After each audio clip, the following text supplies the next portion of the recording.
தமிழ்நாட்டில் ஒரு செய்தி ரொம்ப ஷாக்கிங்காக இருந்துச்சு. ராயப்பேட்டை இந்த பாலத்தில் எப்பயுமே நைட் ஆச்சுன்னா முன்னாடி பேரிகேட்லாம் வச்சு அந்த பாலத்து ஏற முடியாத அளவுக்கு தடுப்புகள்லாம் போட்டிருப்பாங்க. ஏன்னா நிறைய ரேஸ் நடக்குது அப்படின்னு சொல்லிட்டு அந்த தடுப்புகளெல்லாம் எடுத்துட்டு நேற்று வந்து இளைஞர்கள் ரேஸ் ஓட்டிருக்காங்க. அதில் ஒரு குடும்பஸ்தர் குமரன்கிறவர், அவருக்கு 2 பெண் குழந்தை வேற இருக்கு. வேலை முடிச்சுட்டு ஹெல்மெட்லாம் போட்டு ரொம்ப பாதுகாப்பாக ரொம்ப ஸ்லோவாக வந்திருக்காரு. ஆனால் ஆப்போசிட்டில் வந்து அந்த ரேஸ் ஓட்டிட்டு வந்த பசங்க அவர் மேலே இடித்து சம்பவ இடத்துலேயே அந்த பையனும் உயிரிழந்து போயிட்டார். இந்த குமரனும் வந்து இறந்து போயிட்டாங்க. அந்த குடும்பத்தினர் கதறி அழுகிற காட்சிகள்லாம் பார்க்கவே முடியல.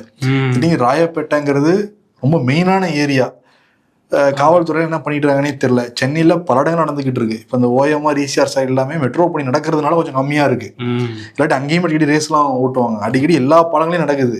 ரோந்தே போகலையா அப்போ போலீஸாருங்கிற கேள்வி. ஏன்னா ரேஸ் நடத்துகிற அளவுக்கு அவ்வளவு சுதந்திரமாக அவங்க ரேஸ் நடத்துகிறாங்களாங்கிற கேள்வி வருது. இதில் ஒரு குடும்பமே செதஞ்சு போச்சு பாருங்க. ரொம்ப ஷாக்கிங்காக இருக்குது. இன்னொரு பக்கம் என்னன்னா, ஈரோடு பெருந்துறையில் பாலம் கட்டுறதுக்காக குழி தோண்டி வச்சிருக்காங்க. குழி தோண்டினா என்ன பண்ணணும், அங்கே முறையாக பேரிகார்டெல்லாம் போட்டு இந்த மாதிரி பால பணிகள் நடைபெறுது, பாதுகாப்பாக செல்லணும்னு ஏதாவது அறிவிப்பு இருக்கணும். எந்த அறிவிப்புமே இல்லை.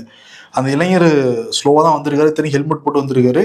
அப்படியே அந்த பாலத்திலேருந்து கீழே விழுந்து அப்படியே பைக் மேலே விழுந்து அப்படியே இறந்து வந்து போயிட்டார். சம்பவ இடத்துல அவர் வந்து இறந்து போயிருக்காரு.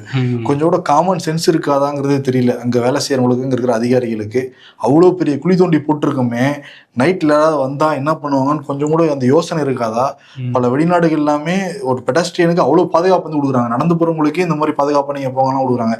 இங்கே உயிருக்கு மதிப்பே இல்லாமல் போய்கிட்டு இருக்கு இந்தியாவில். ஆமாம், இந்த ரேஸ்ன்னு சொன்னீங்கல்ல, நம்ம சாதாரண சாலைகள்லே இப்போ சில பேர் பூந்து அந்த ரேஸ் போறதுல எவ்வளவோ பேர் அதனாலே கீழே விழுகிறதெல்லாம் நம்ம பார்க்க முடியுது. அவங்க போய் கீழே விழுந்தா பிரச்சனை இல்லை, ஒழுங்கா போயிட்டு இருக்கவங்களே கீழே விழுந்து அவங்க அடிப்பட்டு உயிரிழப்பு வரைக்கும் போகுது. ஆமா, டிராபிக் போலீஸ் கிட்டே பக்கத்துல வந்து அப்படி போறது இதெல்லாம் பண்றாங்க. அந்த நம்பரை நோட் பண்ணி அடுத்த நடவடிக்கை எடுக்கிறாங்களா என்னங்கிறதே தெரியல. ஏன்னா அந்த மாதிரி ஆட்களை நிறைய நம்ம ரோட்லேயே பார்க்க முடியுது. இவங்களெல்லாம் வந்து பிடிச்சி உள்ள போட்டு கடுமையான நடவடிக்கை எடுத்தாதான் இதெல்லாம் குறையும்.